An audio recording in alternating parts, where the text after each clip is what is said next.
사도행전 10장 24절에서 29절까지 말씀입니다. 제가 봉독해 올립니다. 이튿날 가이사랴에 들어가니 고넬료가 그의 친척과 가까운 친구들을 모아 기다리더니 마침 베드로가 들어올 때에 고넬료가 맞아 발 앞에 엎드려 절하니 베드로가 일으켜 이르되 일어서라 나도 사람이라 하고 더불어 말하며 들어가 여러 사람이 모인 것을 보고 이르되 유대인으로서 이방인과 교제하며 가까이 하는 것이 위법인 줄은 너희가 알거니와 하나님께서 내게 지시하사 아무도 속되다 하거나 깨끗하지 않다 하지 말라 하시기로 부름을 사양하지 아니하고 왔노라. 묻노니 무슨 일로 나를 불렀느냐. 아멘. 오늘 이 말씀 가지고 사람이기를 거부하는 세상, 사람이기를 거부하는 세상이라는 제목으로 함께 말씀을 나누기를 원합니다. 지난 시간에 이어서 이제 베드로가 고넬료가 보낸 사람들을 통해서 이제 고넬료가 어떤 사람인지 설명을 듣고, 그리고 이제 마침 성령께서 그가 문 앞에, 성령께서 이게 무슨 일인가 이제 하고 있을 그때에 문 앞에 고넬료가 보낸, 마침 문 앞에, 우리가 지난 시간에 그렇게 보았잖아요. 그래서 마침 문 앞에 있는 하나님이 정말 성령의 역사는 한치 오차도 없어요. 그래서 베드로가 이게 무슨 일인가 라고 할 때 마침 문 밖에서는 그들을 보고 1박 2일에 걸쳐서 약 50km, 요바에서 이 가이사랴까지는 약 50km 정도 거리가 있습니다.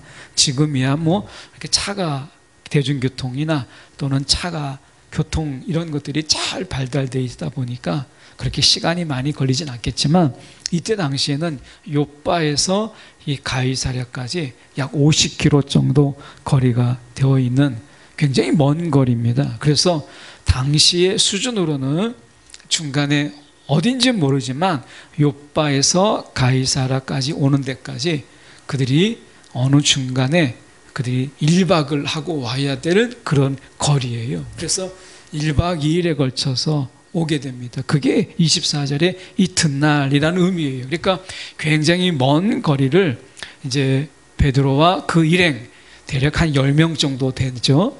같이 갔던 이제 고넬료가 보낸 사람들과 같이 오는 중에 한 10명 정도가 50km라는 긴 거리, 1박 2일의 시간을 베드로가 마다하지 않고, 사실은 베드로가 이 마다하지 않았던 이유는 성령께서 그와 함께 가라 이렇게 했기 때문에 그렇습니다. 아마도 성령이 그렇게 가라라고 하지 않았다면 아마 베드로 입장에서는 혹시 안 갔을지도 모르겠어요. 그런데 베드로가 성령의 그 음성에 아멘하고 그가 나선 거죠. 오늘 우리가 문 밖에 일이 어떻게 될지 모르잖아요. 우리 앞에 지금 한 걸음 내디뎠을 때 보이지 않는 우리의 문이 있잖아요. 오늘이라는 문이 있고 또 내일이라는 문이 있어요. 우리는 하루아침에 눈을 떠서 오늘이라는 문을 열고 지금까지 시간을 보내온 거예요. 선택의 문들, 그리고 많은 길들의 문들이 있어요. 많은 길이 있잖아요. 그 속에 어느 길로 갈 것인지 그 길에 문이 있고 또 오늘이라는 문이 있고 삶에 많은 문들이 있어요. 그 문 뒤에 무엇이 있을지 우리는 알지 못해요. 그래서 우리는 성령의 인도함을 받아야 되고 성령의 이끄심을 받아야 되는 거예요. 왜냐하면 우리가 문 하나 차이지만 문 뒤에 어떤 일들이 있을지는 우리가 알지 못하는 거죠. 우리의 삶이 그래요. 인간의 이 삶이라고 하는 것이 얼마나 이 제한적인가. 문 하나만 있으면 그 문 뒤에 있을 일을 알지 못하는 게 인생이라는 거예요. 그래서 예수님, 하나님 성령께서 베드로에게 그들을 따라가라.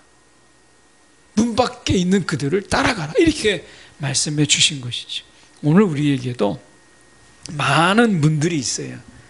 그 문 뒤에 일어날 일들에 대해서 성령의 인도함을 받아야 되는 그런 제한적인 그 문 하나가 우리가 어떤 세상이 있는지를 우리가 가리고 있고, 그 가리면 보지 못하는 인간의 한계가 있어요. 그래서 어떻게 보면 지금 26절에 보면 이렇게 말하잖아요. 베드로가 일으켜 이르되 일어서라.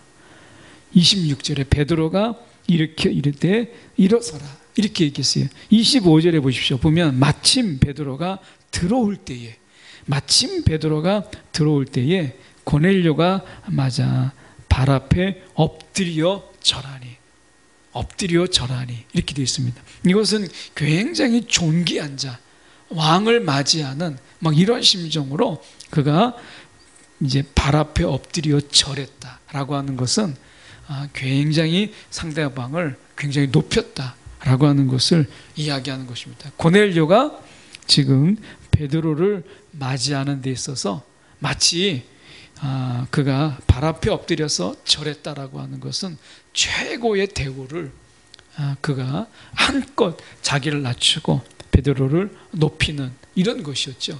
거의 뭐 이거는 뭐 경배 이런 수준으로 이야기한 거예요. 그런데 그러니까 베드로가 일으켜 이르되 일어서라 이렇게 얘기합니다. 일어서라 나도 사람이라 이렇게 이야기하죠.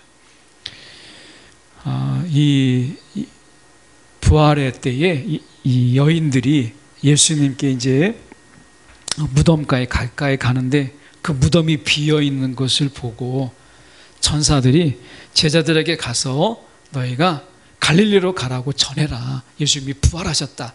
여기 계시지 아니하신다. 라고 이야기하고 그 천사의 그 말에 그들의 제자들에게 여인들이 갈 때에 부활하신 예수님이 그들 앞에 나타났죠.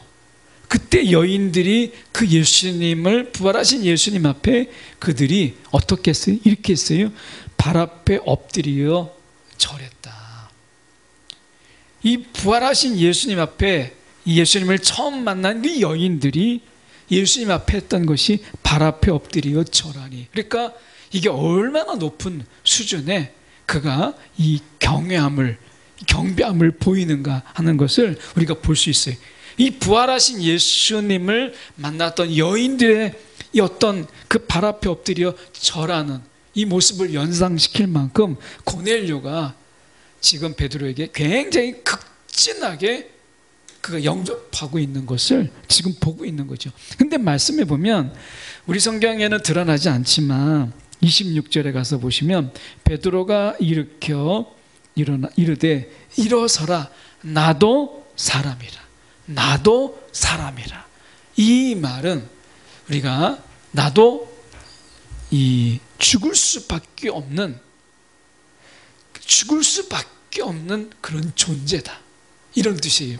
나도 사람이다 라는 말은 나도 이제 죽을 수밖에 없는, 죽음을 피할 수 없고 죽음을 면할 수 없는 그런 존재, 한 인간에 불과하다라고 하는 것을 이야기하는 거예요.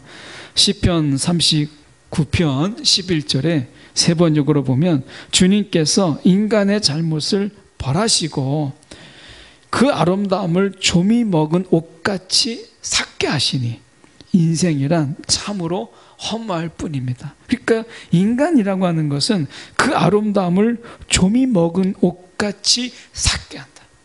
인간의 아름다움, 청춘의 아름다움, 청년의 아름다움, 이 20대의 가장 인생에 있어서 가장 아름다운 때잖아요. 피부나 아니면 어떤 인간의 외모 이런 부분들이 가장 아름다울 때예요. 그리고 사실 마음도 가장 패기가 있고 가장 도전이 있고 그리고 미래를 꿈꿀 수 있는 내 외적으로 가장 아름다운 때가 20대잖아요. 그런데 어떻게 보면 인간의 그 아름다움이 마치 뭐와 같으냐면 조미 먹은 옷같이 삭게 되는 것이 인간이라는 거예요. 그래서 시편 39편에 보면 인생이란 참으로 허무할 뿐이다. 인생이라는 참 허무할 뿐이다. 이게 인생이라는 거예요. 인간의 삶이라고 하는 것은 참으로 허무할 뿐이다. 지금 베드로가 이야기하는 게 나도 사람이라, 나도 죽을 수밖에 없는 그런 연약한 존재이다 라고 얘기하는 거죠. 시편 52편 4절에 시편 52편 4절에도 보면 너 간사한 인간아, 너는 남을 해치는 말이라면 무슨 말이든지 좋아하는구나. 이게 인간이라는 거예요. 그러니까 이 간사한, 인간이 얼마나 간사한지 우리가 화장실 들어갈 때 나올 때가 다르다, 이렇게까지 이야기하잖아요. 그러니까 어떻게 보면 가장 원시적이고 가장 말초적인, 그런데도 불구하고 인간은 굉장히 간사한 존재다 라고 하는 거예요. 그래서 너는 남을 해치는 말이라면 무슨 말이든지 좋아하는구나. 이게 인간이라는 거예요. 에베소서 4장 14절에 우리가 세 번역으로 보면 이렇게 사도 바울은 이야기합니다. 우리는 이 이상 더 어린 나이로 있어서는 안 됩니다. 어린 나이로 있어서는 안 됩니다. 우리는 인간의 속임수나 간교한 술수에 빠져서 온갖 교훈의 풍조에 흔들리거나 이리저리 밀려다니지 말아야 합니다. 마치 우리가 어떤 자와 같으냐, 어린아이와 같아서 세상의 인간의 속임수나 그리고 간교한 술수에 빠지기가 쉽다는 거예요. 인간이라는 게. 그러니까 인간의 속임수에 넘어가는, 인간의 속임수에 넘어가는 것이라면 사단의 속임수에는 얼마나 넘어가겠어요. 인간이 인간을 속이는데도 불구하고 우리가 속는다 잘하면 사단의 속임은 얼마나 또 금방 넘어가겠어요. 우리가 아담과 하와를 보더라도 뱀이 하와를 정령 죽으리라라고 했는데 죽을까 하노라, 이 말 하나를 바꾸는데도 불구하고 그들이 속았어요. 사람이 사람을 속여도 우리가 사람을 속는데 영인 이 사단이 우리를 속이면 얼마나 잘 속겠어요. 그래서 우리가 인간의 속임수나 간교한 술수에 빠지는 것이 인간의 삶이라는 거예요. 그래서 온갖 교훈의 풍조에 흔들려요. 아무리 저게 2단이라고 이야기하고 저건 3단이라고 이야기해도 우리가 거기에 빠지게 되고 그 교훈에 그 풍조에 우리가 흔들리게 되고 빠지게 돼서 나중에는 재산도 잃고 가족도 잃고 자기의 심령도 영혼도 다 우리가 잃어버리는 그런 어리석은 자의 삶을 우리 주변에서 많이 보잖아요. 그래서 우리가 온갖 교훈의 풍조에 흔들린다는 거예요. 그래서 아무리 우리가 2단이라고 막 이야기하고 3단이라고 막 이야기해도 어떻게 해요? 내가 듣기에 그럴듯하면, 아니 내가 듣기에 우리의 그런 판단력이 있어요. 영적으로 우리가 그것이 영적으로 이 분별력과 통찰력이 어디서 오는 거예요? 하나님이 우리 가운데 주시지 않냐면 우리가 영을 분별 어떻게 하면 영적인 통찰력을 어떻게 가질 수 있겠어요? 처음부터 내게 없는 걸 가지고 내가 판단해 보겠다라고 하는 것만큼 위험하고 어린아이 같은 그런 미련함이 우리 가운데 있다라는 거예요. 그래서 이리저리 밀려다니지 말아야 된다라고 하는 것입니다. 여러분, 우리가 이 어린아이의 신앙에서 우리가 성장하고 성숙해서 우리가 이런 간교한 술수를 분별하고 세상 온갖 교훈의 풍조에 흔들리지 않도록 하는 것이 중요한 거예요. 늘 우리의 신앙의 그 제자리에서 우리가 통찰력도 없고 분별력도 없고 그냥 영적으로 그냥 그 자리에 머물러 있는 것, 더 이상 성숙하고 성장하지 않는 이런 영적 걸음마에 있는 것은요, 결코 자랑이 아닙니다. 그건 정말 부끄러운 거예요. 오늘 우리가 지금 이 베드로가 이야기하길 우리가 26절에 다시 가서 베드로가 일으켜 이르되 일어서라, 나도 사람이라, 나도 사람이라, 나도 죽을 수밖에 없는 그런 연약한 존재에 불과하다 라고 하는 거예요. 근데 베드로가 이렇게 말하는 게 진짜예요. 이건 겸손을 표현한 게 아니라 정말 베드로가 진짜 사람이구나, 아직 영적으로 그가 성숙된 사람이 아니구나. 베드로 역시 아직 어린아이 같은 자구나 라고 하는 것. 그래서 정말 베드로가 이건 겸손의 말이 아닌 것을 알게 돼요. 베드로가 이렇게 이르되 일어서라, 나도 사람이라. 나도 죽을 수밖에 없는 한계가 있는 그런 존재다. 이게 진짜예요. 이게 겸손이 아닌 거를 우리가 알 수 있게 돼요. 28절에 보십시오. 28절에 보면 이렇게 얘기합니다. 유대인으로서 이방인과 교제하며, 이 고넬료가 이방인이잖아요. 로마의 백부장이니까. 그래서 이 유대인으로서 이방인과 교제하며, 이방인과 교제한다라고 하는 것이 지금 여기가 어디예요? 24절에 보십시오. 가이사랴. 이 가이사랴는 이 이스라엘 당시에 이 예루살렘은 종교적으로 보면 수도이지만 정말 행정적 수도가 어디냐면 이 가이사랴예요. 여기에 총독이 있고, 그리고 로마의 주둔지예요. 로마 병사의 주둔지. 우리나라가 미군의 주둔지가 이게 일부 있잖아요. 마찬가지로 이 가이사랴라고 하는 것은 총독과 그리고 로마의 그 주둔지입니다. 로마의 병사들이 주둔지. 그러니까 여기에는 이방인들이 득실거리는 거예요. 그래서 보면 지금 고넬료가 24절에 가서 보시면 고넬료가 그의 친척과 가까운 친구들을 모았다. 이게 다 누구겠어요? 이방인들이죠. 그래서 그의 친척과 가까운 친구들을 모아서 기다렸다. 이 이방인들이에요. 그래서 28절에 유대인으로서 이방인과 교제하며 가까이 하는 것이 위법이다. 위법이다. 이렇게 얘기했어요. 이것은 당시의 전통이고, 우리식으로 이야기하면 어떻게 하면 눈치예요. 사람들의 눈치를 보고 어떻게 하면 다른 사람들이 나를 어떻게 보는가 라고 하는 이런 체면이에요. 체면. 그러니까 여기서 지금 이 베드로가 이야기하는 유대인으로서 이방인과 교제하며 가까이 하는 것이 위법이다라고 하는 것은, 이것은 성경에 근거한 것이 아니라 당시의 사람들의 이런 전통과 사람들의 눈치, 아니면 사람들이 가지고 있는 그런 부분 속에서 내 체면이, 그러니까 사도 베드로로서의 자기 체면을 지금 더 중요하게 여기고 있는 거예요. 이 편견이라는 거예요. 편견.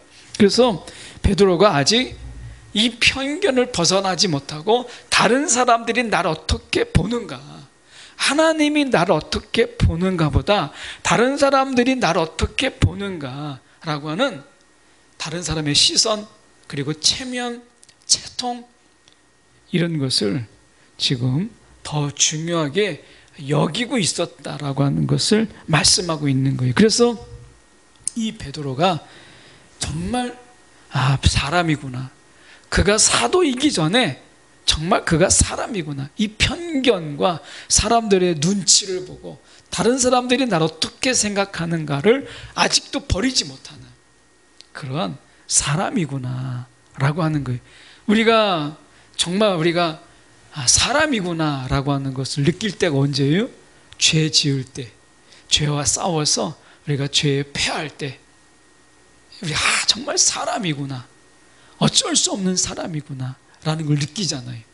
우리가 또 하나 느끼는 것은 하나님이 나를 어떻게 보고 있느냐보다 사람이 나를 어떻게 볼까, 사람들이 나를 어떻게 보느냐가 아니라 어떻게 볼까.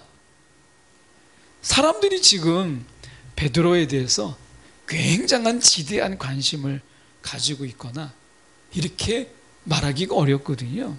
요 당시에 어떻게 보면 우리가 BTS의 그런 방탄소년단, 그들이 어디를 가든지 알아보는 사람들이 있고 그들에게 사인을 받으려고 하고, 유명한 스타들이 움직이게 되면 거기에 팬들이 움직여요.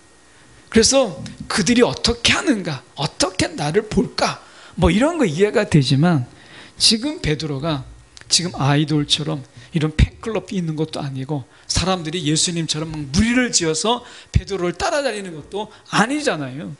그런데 베드로는 아직도 사람들이 나를 어떻게 볼까, 하나님이 나를 어떻게 보시고 있는가가 이게 중요한 게 아니라는 거예요. 베드로는 사람들이 나를 어떻게 볼까, 어떻게 보고 그들은 뭐라고 생각할까, 이게 더 중요하게 여겼다는, 이게 지금 28절에 함축된 말이에요. 28절 하반절에 보면 하나님께서 내게 지시하사 아무도 속되다 하거나 깨끗하지 않다 하지 말라. 하나님께서 지금 말씀하시는 게, 너가 외모만 보고 외형만 취해서 야, 저 사람 이방인이네, 그러면 무조건 다 속되다, 이렇게 하지 말라는 거예요. 깨끗하지 않다, 이렇게 말하지 말라는 거예요. 물론 우리가 고넬료가 이방인이고, 그리고 그가 역시 하나님이 그를 깨끗하게 하셔야 되고 하나님께서 그를 만지셔야 돼요. 그런데 고넬료는 이미 경건한 자요, 의로운 자라고 앞에서 이야기하잖아요. 그러니까 우리가 이방인이지만 이방인이기 때문에 다 속되다, 깨끗하지 않다, 이렇게 우리가 함부로 넘겨짚어서는 안 된다라고 하는 거예요. 이건 뭐냐면, 이 말씀이 핵심이 뭐예요? 외모로 우리가 편견을 가지고 외모로 취하지 말라라고 하는 거예요. 29절에 우리가 보면 결국 부름을 사양하지 아니하고 왔노라, 무슨 일로 나를 불렀느냐라는 속에, 그 행간 속에 감춰져 있는 말씀이 뭐겠어요?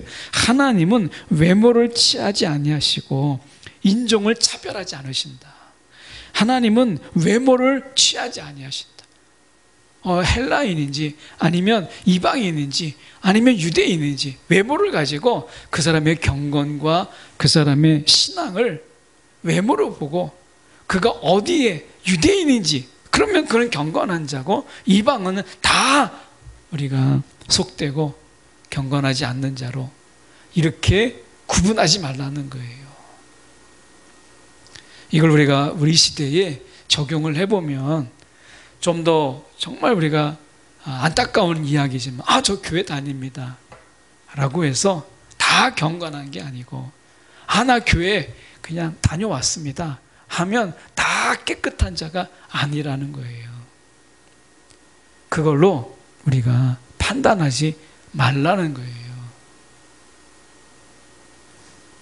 정말 하나님이 원하시는 것은 우리가 교회를 다닙니다가 아니라 예수가 그리스도이심을 내가 믿습니다. 그 믿음이잖아요. 믿음. 교회를 다닌다, 그 교회를 다닌다라는 것이 우리의 믿음을 보증하는 것이라면 얼마나 좋겠어요. 그런데 이 시대가 이미 그렇지 못하고 있다는 거예요.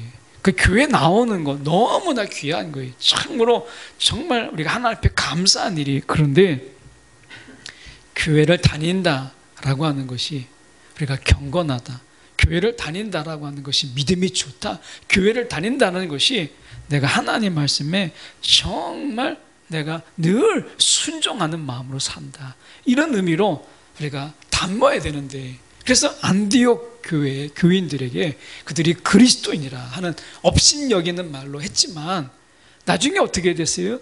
그 그리스도인이라는 그 말은 그들을 존경하고 그들에 대해서 우리가 함부로 말하지 못하는 그런 깊은 의미가 있는 말로 바뀌었잖아요.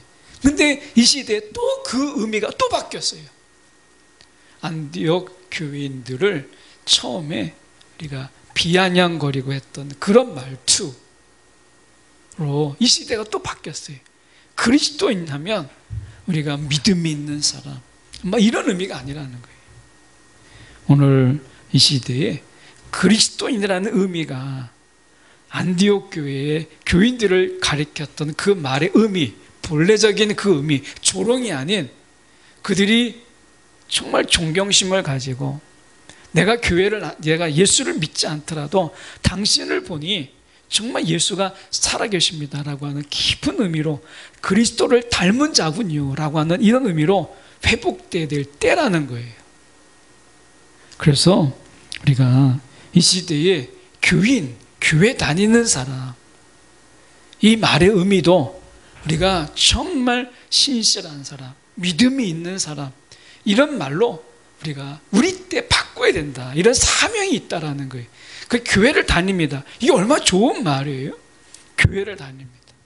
근데 예배를 드리는 자요, 기도하는 자요, 하나님 말씀을 듣고 그게 따르는 자입니다. 이런 말이 함축된 거잖아요. 그 공동체 안에서 나는 교제하는 자요, 그리고 그 안에서 우리는 함께 세워져 가는 자입니다. 이 교회, 예수님께서 핏값으로 사신 교회예요. 그런 교회를 다닙니다. 이 얼마나 귀한 말이에요.